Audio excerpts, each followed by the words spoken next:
TOMRA Devlet İşlerinden sorumlu Başkan Yardımcısı Wolfgang Ringel'i depozito iade sistemi yüksek oranda ambalaj toplamaya nasıl yardımcı olabilir konusundaki sunumunu yapmak üzere kürsüye davet ediyorum.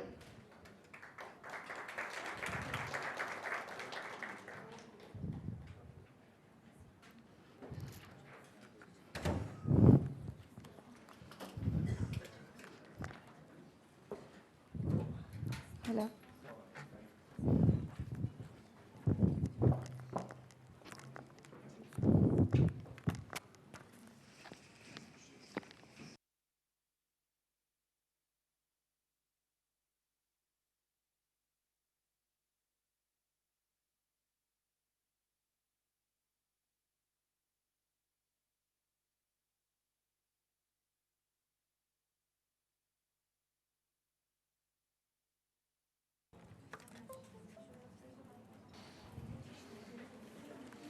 Does it work? Yes, it does. So good afternoon. I am, of course, facing a hopeless situation here. We all know the human brain can only pay attention for 10 minutes. So, what am I supposed to do now? After thousands of facts have been thrown to you over the last hours, basically I have no hope anymore. Except we all agree that your attention span of 10 minutes starts now. So I hope that at least some of you are willing to make that deal with me. Yes? It doesn't matter. I mean, oh no, we can do it. I mean, the good thing is that all of the previous speakers have told you so much about deposit systems that I really think I can talk a little bit about the global experiences which we have and not throw that many facts to you. Of course, there is presentation, but I'm here to share some experience. We are involved in deposit systems on global level for more than 40 years. I myself in the last 19 years with TOMRA. So we have some experience here. And that's basically all what we can do, because Turkey has to find its own way of setting up a well-working system in this country. So this is a little bit what I intend to do, but again, I want to share more experience than talk you through many, many facts. Let's start with the first point, give waste a value. This is the challenge which we all have. How do we turn this plastic heap on landfills into these nice, good-looking, for me at least, colored PET bales, which have a value of, let's say, 200 euro per ton, colored PET. In the case of clear PET, 400, 500 euro per ton. And the left picture on this open landfill, it does not have any value, it's the opposite. It causes a lot of costs and damage. So how do we come from there to there? And I think the headline is key, give waste a value. If we are able to motivate the consumers and the citizens by giving waste a value. And that sounds so theoretical and abstract that I thought I'd show you a little video which some people have done in the Netherlands. And it's with music and all of that, so I will not speak during those 2 minutes and explain it a little bit before. In the Netherlands, we have the strange situation that there is a deposit on the large PET bottles, 1.5 liter, like this. There is a high deposit, 25 cents. And there is no deposit at all on cans and on small bottles. No deposit, nothing. Which is strange and shouldn't be like this. But the Dutch are, you know, I'm German, the Dutch are a mystery.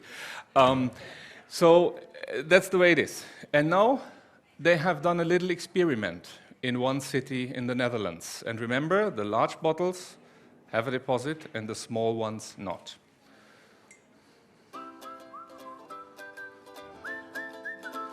This sign is saying, take away for free.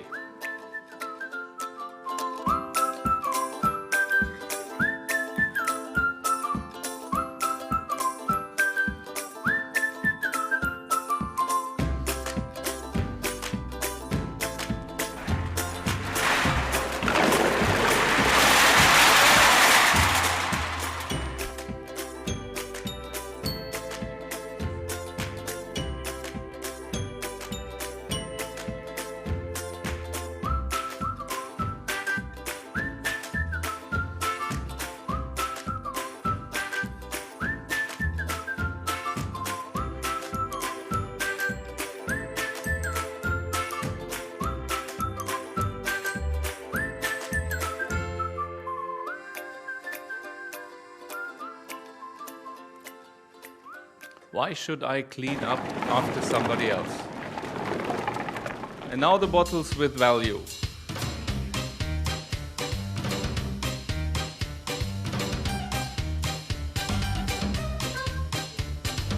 Half an hour later.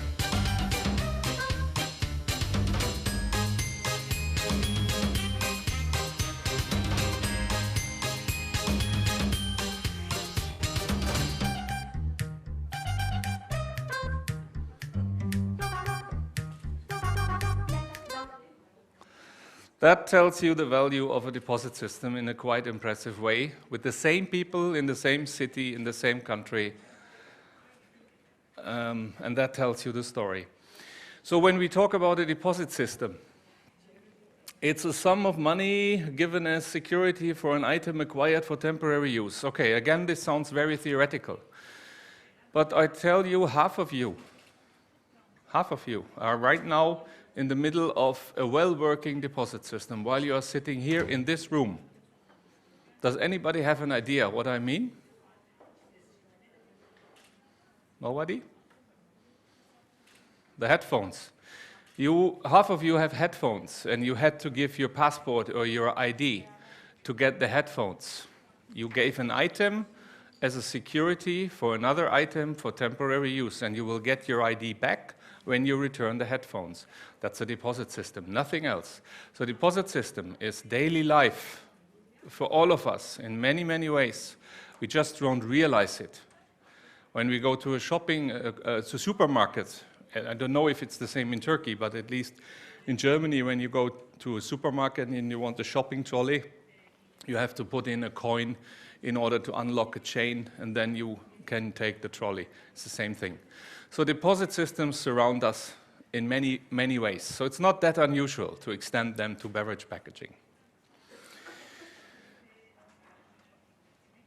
You have seen that slide before. I have added a red dimension to it. And the red countries are the ones in Europe which are heavily debating the discussion of, or the introduction of a deposit system, yes or no. And that is quite quick. You were told about this single-use plastic directive, and the single-use plastic directive is only European law for half a year. And now already, all those countries have intensely started to debate, should we do it and when should we do it? And my prediction and the prediction in our company is that latest by 2029, all those countries will be dark blue. They will all have implemented deposit systems. You have seen this graphic as well, if you look at it, you will see that there is the deposit value, and sometimes it's the same value for countries like Lithuania. They have 10-cent deposit. In Estonia, they also have 10-cent deposit. So why is the return rate here only 82, and here it's 10% more, which is significantly higher? The reason is that there is a lot of ferries between Finland and Estonia. And alcohol is extremely expensive in Finland. So the Finns go on the ferries to Estonia, they buy millions and millions and hundreds of millions of cans, and they export them to Finland. And they don't care that they have to pay a deposit in Estonia. They just take them home and drink the cheap Estonian beer in Finland. And then, of course, the return rate in Estonia is low because all the cans are disappearing to another country. So these kind of things are behind those figures, and this is why you always have to ask, why is the figure like this and like that, in order to draw your own conclusions for your own country. That's only why I'm sharing this. In the US, these are the return rates in the US, we have a different problem, and I think it could be of relevance for Turkey. The key word here is inflation. In the US, when the deposit systems were set up 40 years ago, the value was mostly 5 US dollar cents. 5 cents in those states. 40 years ago, 5 US dollar cents was some money. Nowadays, 40 years later, due to the inflation, 5 cents is nothing anymore in the US. So the regular people, the housewives, the middle class, they are practically no longer collecting, and they're no longer interested in returning containers. So it's more the socially weak, the homeless people who are collecting. And the mistake they did, they forgot to implement a kind of mechanism in the law adapting the deposit value to the inflation. If you do that in a way, you're home safe. Otherwise, you have discussions every 5 years, every 10 years. And then you have stakeholders saying, and I'm sure Hermes and his members will say, oh my God, you're raising the deposit amount. This will cost us some sales. We do not want it to increase. And from their point of view, I fully understand that. But you also want to keep the return rate at a certain level. So think about this. In the US, they didn't think about this, and now they are suffering the consequences. Okay, completely different subject here. This is what we have learned over the years are the key issues for each government. So each government in each country in the world has to ask itself those 10 questions, or has to address those 10 issues when thinking about implementing a deposit return system. We have not found any other. So let's start with the scope of the legislation. That's the first point, of course. Why am I doing all of this? What do I want to be in the system? You have to define the type of beverage, for example, mineral water, sport drinks, juices, wine, beer. Then you have to think about the packaging material. Do you want to include Tetra Pak, for example, is always a big issue now. There is only Canada and part of Australia, basically, where Tetra Pak is part of the system. The volume range is very important. What kind of volume do you want to cover? Normally, it's between 0.0 and 3 liters. The reason for that is that these volumes, starting with 0.1 up to 3 liter, this is what people take away from home. This is what they consume on the go. You know, the classical 5-liter container with water is something you consume at home. You're not taking this away. So the risk that this big container is being littered is quite small. That's why this is a classical range between 0.1 and 3 liter. And if you go up, for example, you start only with 0.3 liter, and you create a certain risk that the next day many producers will come up with a new packaging format, which is 0.299 liter, just in order to avoid the deposit value. And then you have shoot yourself in the foot with this kind of things. So think very careful about the volume range in a deposit system. The next point is the deposit value. We heard already about this. The important thing is to find the right balance. If it is too low, as I just talked about from the US, regular people will lose interest and they will not collect. And the benefits of educating people will not really be there. If it's too high, then of course it may provoke fraud. Fraud is nothing else than an economic exercise of people who want to make money with this. And they will only do it when the economic case is good enough. And the higher the deposit value is, the better their economic case is. We have done a lot of investigation. We have seen a lot of different attempts to fraud, to cheat our machines, to cheat the system, to cheat the manual return, what have you. We have a lot of experience and ideas when people will start to cheat the system and how they will try it. And therefore, you have to find the right balance between too low and too high.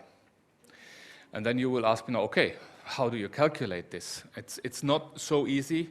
You have to look at the purchase power in each country, and you have to look at the price, the sales price of the product which you talk about, and then finding the right mix. The statement here is a flat deposit value for all beverages is best, so just 10 or 20 cents or whatever for all the containers. You can also differentiate and say for smaller containers, I make a smaller deposit, and for larger ones, I make a higher deposit. That is something you can do if you do not want, or if you want to make sure that people's buying behavior is not negatively affected for small drinks, because the deposit value would then be maybe too high. You can also do that. The next thing is marking. Marking is, of course, very important. The consumer needs to know that this is a deposit container. If he does not know this, he will just throw it away. So there has to be a visual marking saying deposit. That's clear. On top of it, there has to be something which the reverse vending machines, the technology, can read. And that is normally the barcode, plus shape, plus weight, plus other things. But the barcode is key. And that means if a system starts, and let's assume for a moment Turkey will start in 2023, there should be a new barcode on all the deposit packaging starting 1st of Jan 2023. And that, of course, goes to the producers. They need to have sufficient time to prepare for this, to ensure that they sell their products to retailer or wholesalers with a new barcode as of January 2023, in my example. And then, of course, there will be a transition period of normally 3-4 months, where there are still old products which are being sold with the old barcode and without a deposit, and new ones coming in the shelves with a new barcode and with the word deposit on it, in order to phase out the old stock. So this is a very important part in the introduction process, and marking plays a significant role here. On top of it, there are some countries, Germans, I'm German, I can say that, we are a bit paranoid when it comes to avoid cheating and fraud and all of that. And Germany is surrounded by 9 neighboring countries. And among them are the Dutch and the Polish. So, and of course, they will cheat us, that's for sure. So we have to do something. And in 2003, there was the clear decision, we need to add special security marking on each and every container. This is the logo which you can see here with the arrow and the bottle and the can. This is not just a logo. This logo is on all deposit containers in Germany, but it is with a special invisible ink. And it needs to be detected in our machines with infrared, with a special camera. And there is only one supplier for this ink, which is delivering it to Pepsi, to Coke, to all the producers. And they do not know the recipe, they just get it, and they need to make it part of the printing process and the cans and the PET bottles. That is an expensive thing. It drives costs a bit up per container, but the German system wanted it this way because 9 neighboring countries, very high deposit value, 25 cents, people are very nervous that we will be cheated, and so on. So I'm not saying that Turkey should do the same, just saying that marking is a very important thing to look into when you set up a deposit system. And by the way, the last line, deposit should not be subject to VAT. Again, Germany is adding VAT to this, which does not make sense to me. A deposit is a VAT, a tax neutral thing, just as a remark. The next point, the points of return. That's of course a very important point the government has to think about. The overall theme here is convenience. If you don't make it convenient for the consumers, for the citizens to return, the system will not work. Nobody will drive 10, 20, 30 kilometers to the next return station where he can return deposit containers.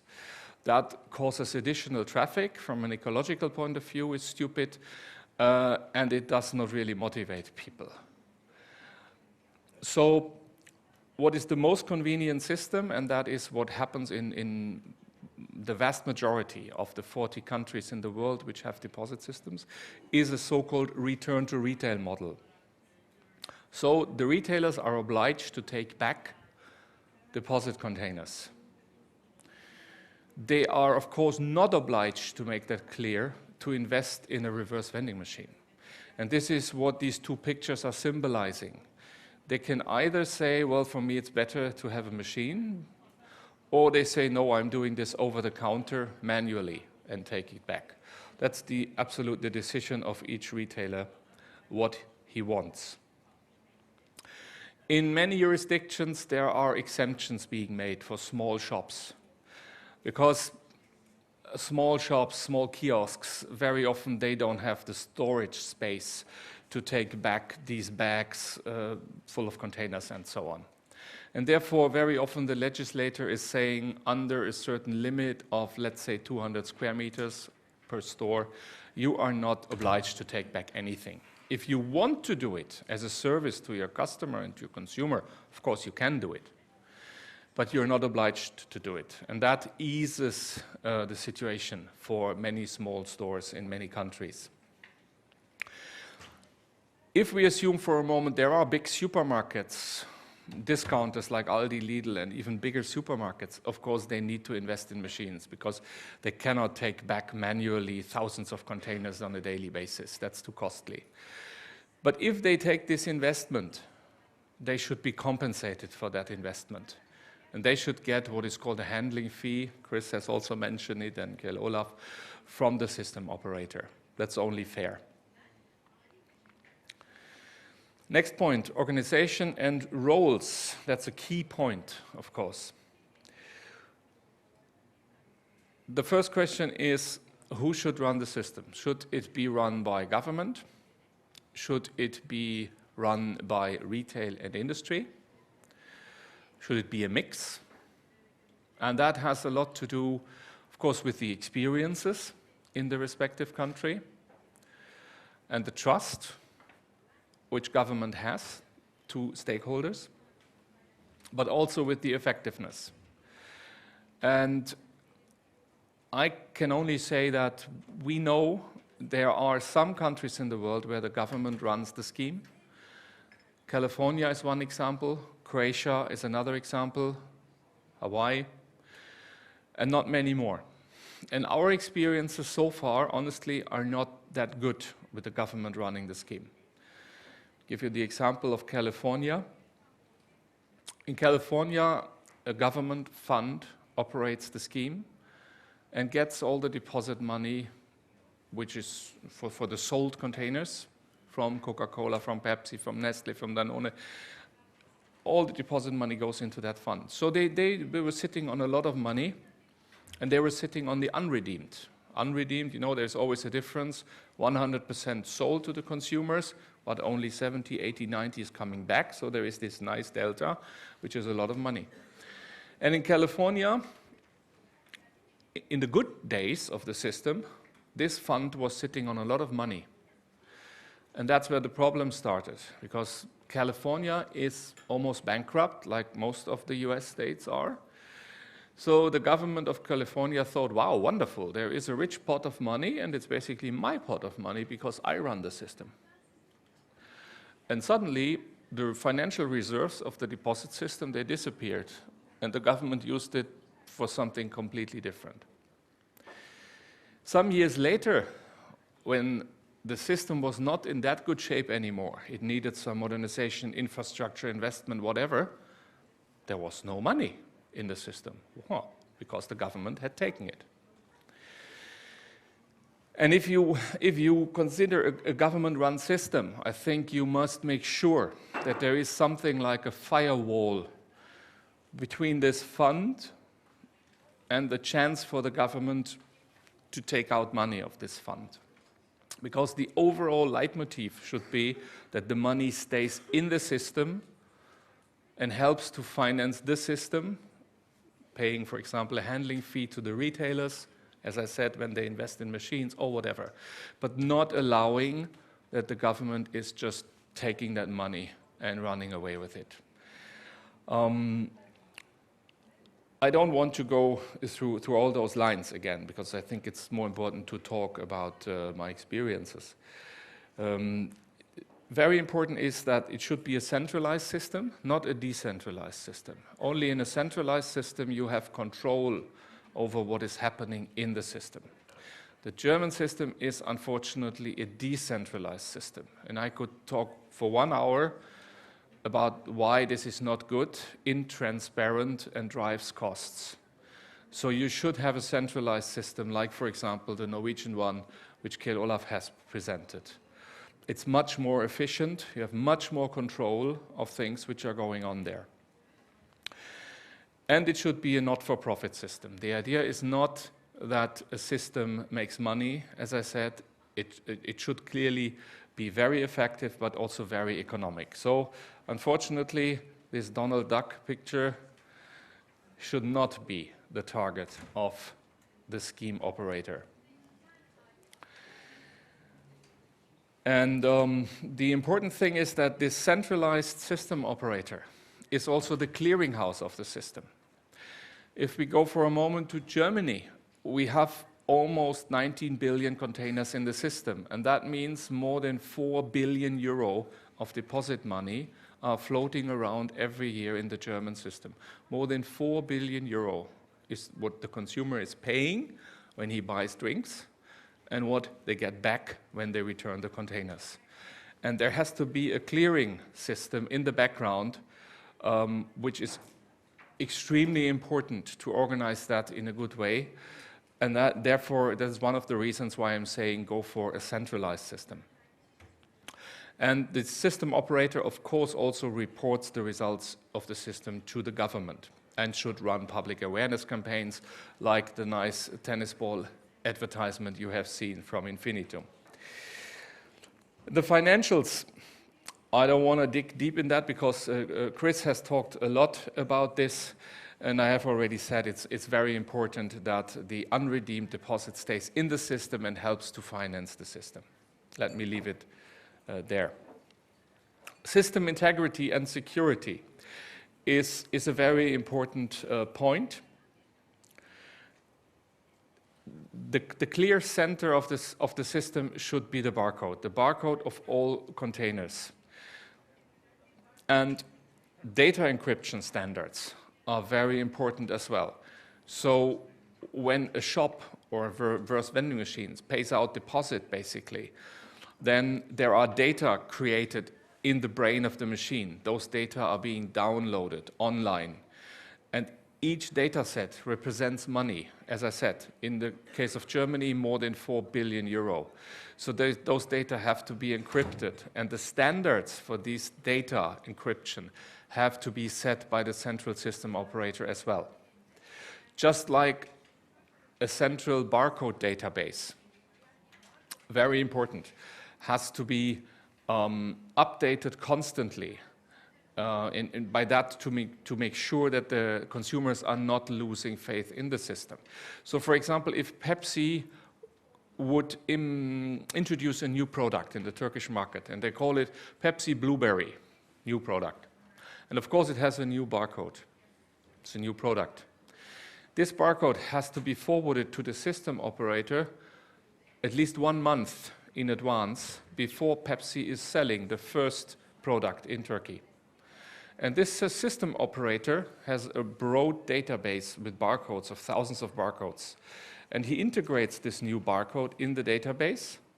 And we and the other reverse vending machine suppliers, we can download this data and online integrate them in thousands of reverse vending machines so that the next morning this barcode is in the system, is in the machines, and when the consumer returns the first Pepsi Blueberry, the machine will say, yes, I know this barcode, I give you the deposit back. So all of these things are very, very important for the system integrity and security. Logistics. Here, I think the most important thing is to avoid additional transport. A deposit system should help the environment and not add additional burden to it. So we should avoid additional transports as much as possible. And how do we do that? In particular, when there are very remote rural areas, villages which are very far away. How do we then get containers back?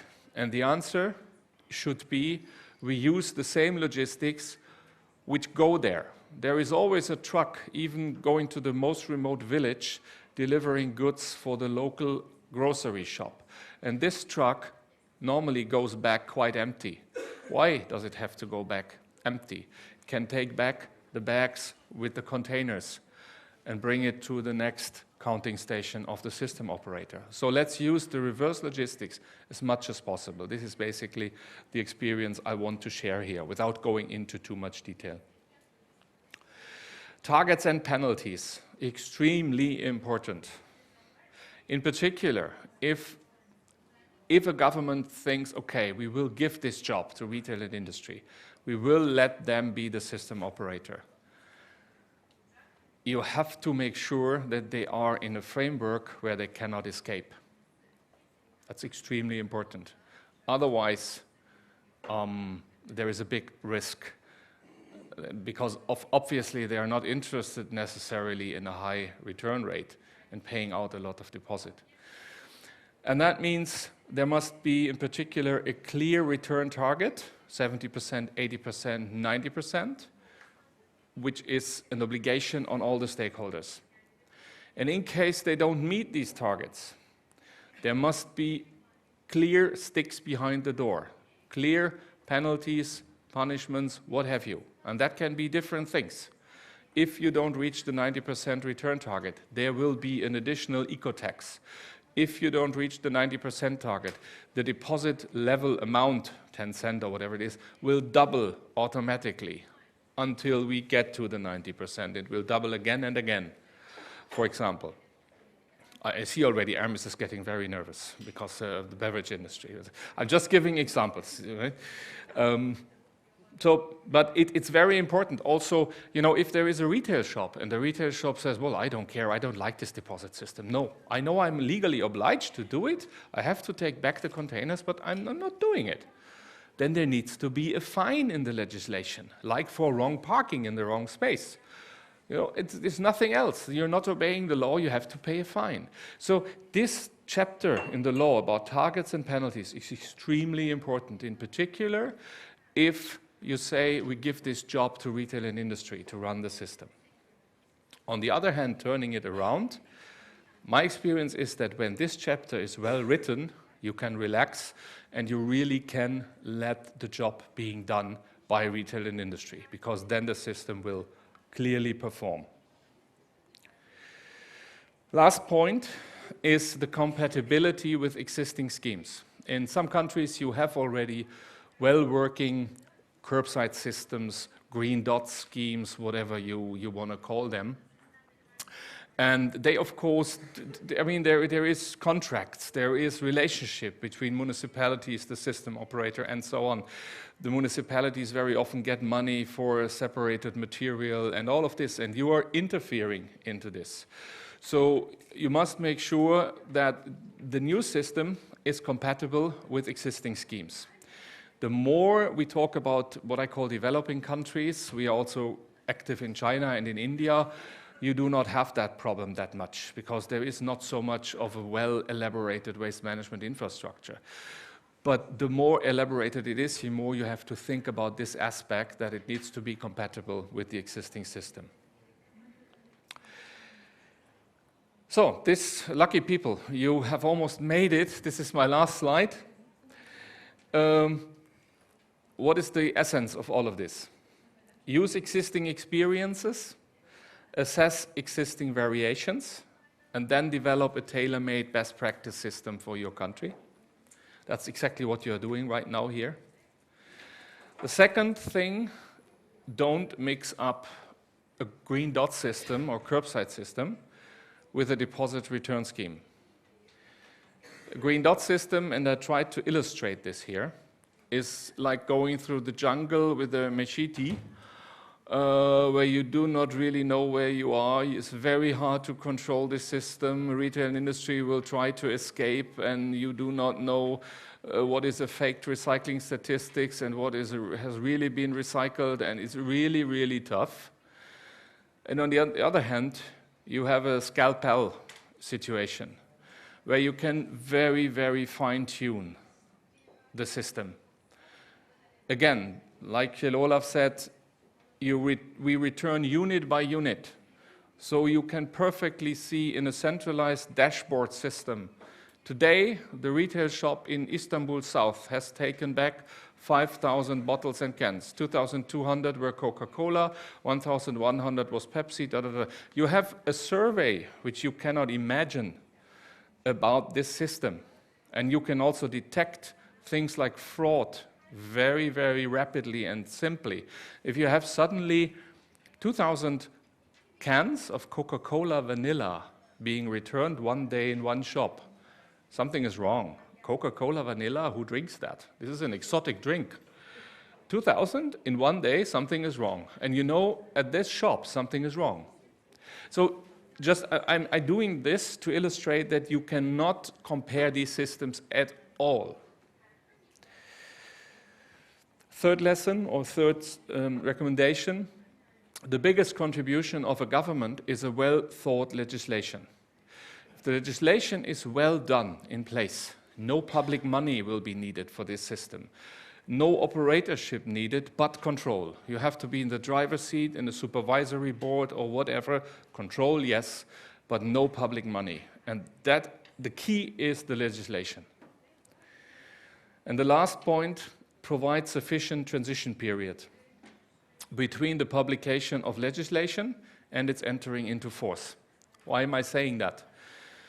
There are stakeholders like TOMRA, like my company, like waste management companies, like beverage industry, many others who have to deal with this deposit system. For some it's a business opportunity, for some it's a burden or whatever.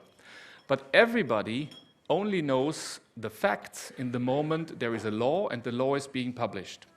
So the moment the law is published is for all of us a crucial point, because that gives everybody security of this is the facts I have to deal with.